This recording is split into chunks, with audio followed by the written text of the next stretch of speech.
जय माता दी दोस्तों। आज हम जानेंगे कि नवरात्रि की पूजा के बाद में हमें चौकी कलश का विसर्जन कैसे करना है। जैसे कि जब हम माता के 9 दिनों की पूजा करते हैं तो इस पे पहले दिन श्रृंगार की सामग्री, कलश के जो नारियल है उनको, या फिर हम बात करें ये हमें जवारे, इन सब चीजों का हमें क्या करना होता है, क्योंकि 9 दिनों तक हमने यहाँ पर पूजा अर्चना की है और ये माता रानी की चुन्नी आदि। और सबसे अहम बात कि जो आपने अष्टमी पर ये आपने श्रृंगार की सामग्री चढ़ाई है, सिंदूर चढ़ाया है, या फिर हम बात करें माता रानी का खोइछा, ये भी हम लोग भरते हैं। तो ये सभी चीजें हमें कैसे क्या करनी है, जैसे कि पूरे 9 दिन के व्रत पूजा का पुण्यफल हमें प्राप्त हो सके। एक एक जानकारी डिटेल में हम आपको देने वाले हैं, तो वीडियो बहुत ही हेल्पफुल और इंटरेस्टिंग होगी। तो आप वीडियो पर इन तक बने रहें, जिससे सभी जानकारी प्राप्त करके आप भी माता रानी की सभी सामग्रियों को यथोचित स्थान पर विसर्जन करके माता रानी की कृपा प्राप्त कर सकते हैं। तो चलिए देर न करते हुए वीडियो की शुरुआत करते हैं। पहले तो आपको माता रानी का पूजन करना है और हमें 10वीं तिथि पे विसर्जन करना होता है। आप पहले पारण कर लें, क्योंकि पारण के लिए कुछ मुहूर्त होते हैं। 9वीं समाप्त और 10वीं की शुरुआत की जो शुभ घड़ी होती है, बस उसी में हमें पारण करने का मुहूर्त बताया जाता है। पारण में जो भोग प्रसाद आपका चढ़ा है आप उसे खा सकते हैं। पारण करके आप अपने पूजा उपासना जो भी आप कर रहे हैं वो सारे करने के बाद अब आपको 10वीं तिथि में, यानी कि सूर्य रहते, सूर्यास्त के बाद चौकी का विसर्जन करना उतना अच्छा नहीं होता है, लेकिन मजबूरी वगैरह है तो एक अलग बात है। तो आप ये समझ के चलें, अब चौकी का विसर्जन 10वीं तिथि पे करना है। तो 12 अक्टूबर को 11 बजे के बाद आपको 10वीं मिल जा रही है, तो आप इस तरह से चौकी का विसर्जन करेंगे। सबसे पहले हमें प्रणाम करना है माता रानी का, और पूरे श्रद्धा भाव से आपको उनसे क्षमा याचना की जो भी हमसे भूल चूक हुई है उसे आप माफ करें। और उसके बाद आपको लेना है अपने हाथों में थोड़ा सा अक्षत। अब अक्षत लेकर, वैसे तो जो हमारे पुरोहित होते हैं वो मंत्र जप करते हैं, लेकिन हम अपने घर में साधारण तरीके से उतना मंत्र आदि नहीं आता है, तो बिल्कुल आप कर सकते हैं। बस ध्यान रखना है जो आपका दीपक है वो नहीं जल रहा है। अखंड दीप यदि आपने लगाया है माता रानी की चौकी पर, तो वो अखंड दीप वैसे ही आप रहने दीजिए, बाकी चीजों का विसर्जन आप कर दीजिए, क्योंकि तिथि का महत्व है। अखंड दीप में एक्स्ट्रा घी वगैरह आप ना डालें, जितना है वो अपने आप वो करके शांत हो जाएगा। ठीक है, अभी हमने हाथ में अक्षत लेना है और इस तरह से सभी के ऊपर छिड़काव करेंगे, इसके ऊपर, कलश के ऊपर। ठीक है, आपने छिड़काव कर दिया। अब हमें बोलना क्या है, बोलना है, हे माता दुर्गा, आपके साथ सभी आवाहित देवी देवता यथा स्थान जाएं और पुनः बुलाने पर, यानी दोबारा बुलाने पर हमारे घर आगमन का कष्ट करें, और हमसे जो कुछ भी भूल चूक हुई आप माफ करें। हमारे घर में रिद्धि सिद्धि सहित गणेश देवता और माता लक्ष्मी सहित भगवान विष्णु सदा के लिए निवास करें, क्योंकि ये सभी देवता हमारे घर में समृद्धि लाते हैं और माता की कृपा और भगवान गणेश रिद्धि सिद्धि के साथ में रहते हैं, तो शुभता बनी रहती है। इन सभी देवी देवता को छोड़कर सभी देवता यथा स्थान जाएं, ऐसा कहकर आपको प्रणाम करना है, नमन करना है। उसके बाद सर्वप्रथम आपको जो ये जवारे हैं, देखिए इन जवारों को मैं आपको दिखाना चाहती हूँ। ये थोड़ा सा आपको ये तोड़ लेना है। तो देखिए अपने अपने कुल परंपरा के अनुसार इन जवारों का इस्तेमाल किया जाता है। तो अब बहुत सारे लोग दशहरे पर अपने भाइयों के कान पर रखकर कंजक पूजा करते हैं और फिर इसे अपने घर में रखते हैं, लेकिन हम लोग अपने घर में इसे थोड़ा सा पहले से ही लेकर अपने पूजा मंदिर में रखते हैं। और माता दुर्गा के सामने भी आप रख सकते हैं कलश विसर्जन से पहले, लेकिन क्या है कि आप अपने पूजा मंदिर के, दुर्गा माता के मंदिर में आप रखें, वो ज्यादा अच्छा है। तो इतना सा आप ले लीजिए। और बाकी जो ये आपके जवारे हैं, ये तो आपने इसे कट करके इसका जूस बना के स्वयं पी लेना है, क्योंकि ये बहुत ही हेल्दी होता है। हमारे बहुत सारे रोग प्रतिरोधक क्षमता को बढ़ाने के लिए, हमारे शरीर में इम्यूनिटी पावर बढ़ाता है। तो आप ऐसा करें, यदि आप नहीं करना चाहते तो इसे गौ माता को खिला दें, कट करके नीचे जो जड़ों में मिट्टी वगैरह है उसे आप गमले में विसर्जित कर दीजिएगा। ठीक है, तो ये हो गया पहला आपको जवारे के बारे में। अब बहुत सारे लोग इसी के ऊपर कलश रखते हैं, तो वो बाद में करिएगा, पहले हम कलश के नारियल का क्या करते हैं। तो ये है आपके कलश का नारियल, ठीक है। तो इसे आप पहले खोल कर देख लीजिए। तो ये चुनरी है, आप इसे रख लीजिए। इसी में सारी चीजें आप बांध कर अपनी तिजोरी में रख सकते हैं।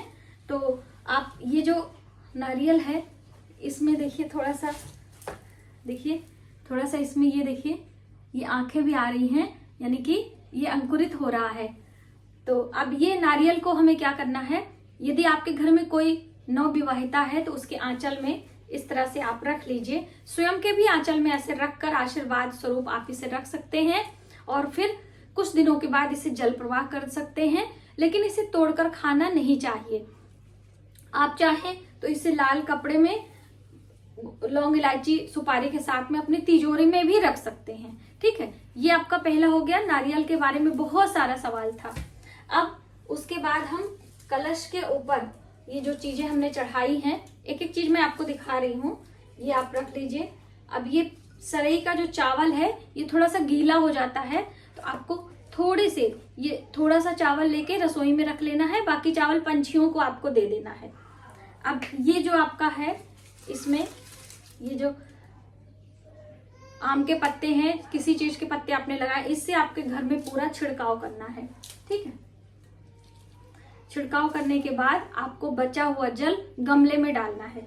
तो हम आपको यहीं पर सारी चीजें करके दिखा रहे हैं। तो ये एक बड़ा सा पात्र आप ले लीजिए और फिर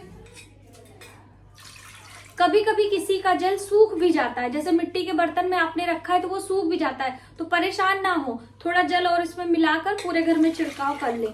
तो ये मैं आपको दिखाना चाहती हूँ। ये हो गया। अब इसे कलश को धोकर साफ करके आप रख लीजिए अगले टाइम पूजा में इस्तेमाल करने के लिए। ये मौली के धागे ले लीजिए, आप बच्चों के हाथों में बांध सकते हैं मौली के धागे।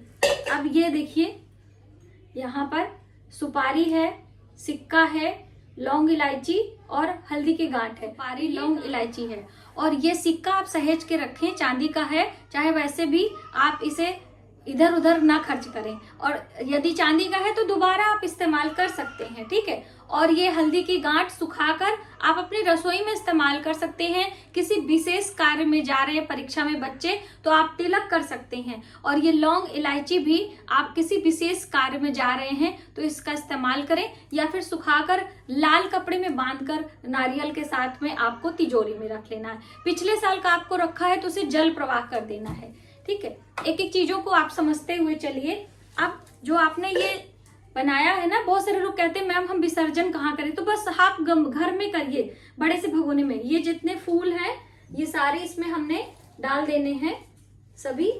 और ये है गौरी गणेश। तो देखिए गौरी गणेश हमने हल्दी से बनाया था, तो आप इन गौरी गणेश में जो चढ़ाए हैं सिक्के या फिर आप लौंग इलायची ये सब निकाल लीजिए, और बाकी गौरी गणेश इसी में हमें विसर्जन कर देना है। ये देखिए ये हमने विसर्जन कर दिया। अब इसे धोकर हम रख लेंगे। आप इसे 2-4 दिन बाद अपने गमलों में मसल कर डाल सकते हैं, पौष्टिक खाद तैयार हो जाती है। तो हम जनेऊ की बात करें तो जो आपने गणेश जी को जनेऊ चढ़ाया है, तो जैसे हमारे घर में हमारे हस्बैंड पहनते हैं तो हम उन्हें दे देते हैं, वो पहन लेते हैं। या फिर आप इसे जब आप मंदिर में सारी चीजें देंगे तो मंदिर में भी आप रख सकते हैं। ये हो गया आपका जो ये दीपक का है, इसमें यदि घी बचा है तो आप फिर से कहीं जला सकते हैं दोबारा, और नहीं तो आप इसे धोकर साफ करके फिर अपने दोबारा काम में ले लेंगे। सारी चीजों को हम यहाँ से हटा देंगे। अब बात आ रही है कि जो हमने दक्षिणा चढ़ाया है, तो देखिए सभी दक्षिणा अलग अलग दिनों में चढ़ाते हैं, परिवार के बहुत सारे लोग चढ़ाते हैं, तो वो सभी दक्षिणा आपको एक साथ एक पैकेट में एक तिजोरी में रखना है। और जब आप देवी जी के लिए अगले वर्ष चुंदरी या फिर आप कोई इनके लिए फोटो वगैरह खरीदना है तो आप उसमें इस्तेमाल कर सकते हैं, या फिर आप कोई बर्तन वगैरह भगवान के लिए इसको ला सकते हैं, ठीक है। तो ये आपके दक्षिणा का हो गया। अब बात करते हैं जो आपने पान सुपारी चढ़ाई है, लौंग इलायची पान सुपारी। तो देखिए हम लोगों के यहाँ अक्सर 2 लौंग हर दिन चढ़ाते हैं, तो बहुत सारा लौंग इकट्ठा हो जाता है, तो हम आपको यहाँ दिखाना चाहेंगे। ये लौंग भी, ये देखिए। तो ये सारे लौंग मैंने आपको बताया था, पान ये जो है आप इसमें से ये निकाल ले रहे हैं, लौंग इलायची, और ये पान सूख गए हैं तो इसी विसर्जन वाले उसमें डाल देंगे हम, सूखे हुए पान जो हैं निकाल ले रहे हैं। और बाकी ये लौंग इलायची अच्छा है तो आप ले लीजिए अपनी रसोई में, किसी विशेष कार्य या हॉस्पिटल कहीं भी आप जा रहे जो आपका काम नहीं बन रहा तो आप इसे खाकर जाइएगा। और ये सुपारी इसमें आप रख दीजिए, आप उसी दान में दे दीजिएगा, ठीक है। एक एक चीजें मैं आपको अच्छे तरीके से बताने वाली हूँ और सभी चीजों को समझते हुए आपको विसर्जन करना है। और ये पुष्प है, अभी आज मैंने ताजा ही चढ़ाया था, ये हमारे गमले के हैं फूल, तो इसे आप अपने बच्चों के पुस्तकों में रख सकते हैं थोड़ी देर के लिए।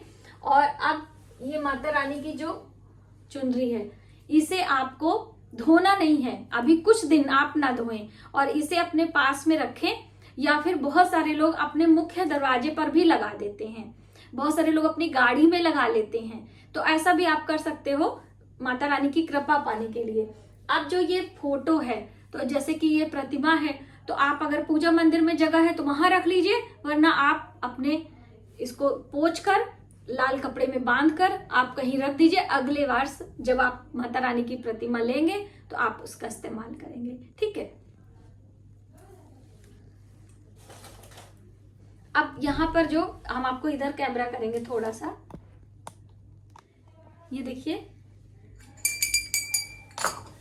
ये सुहाग की सामग्री हमने पहले दिन चढ़ाई थी, ये जब पूजा किया था प्रतिपदा वाले दिन, तो वो तो अब इसमें से हम 2 ले लेंगे चूड़ियां, 1 बिंदी, और बाकी अपने परिवार में दे देंगे। यदि आप अकेले रहते हैं तो आप अपने पूजा मंदिर में जो आपके आसपास मंदिर है वहां, तो अभी हम इसी वाले में रख दे रहे हैं।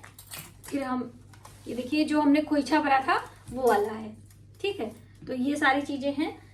जो चावल है इनको हम उठा के अपनी रसोई में रख लेंगे, अपने चावल बनाए, खीर बनाए, कुछ भी बनाए तो आप इनका इस्तेमाल कर सकते हैं। और जो ये लाल कपड़ा है, ये लाल कपड़ा आप धोकर आप दोबारा इस्तेमाल कर सकते हैं, लेकिन आज के दिन आपको यहाँ पर झाड़ू नहीं लगाना, कपड़े से सारी चीजें साफ कर लीजिए।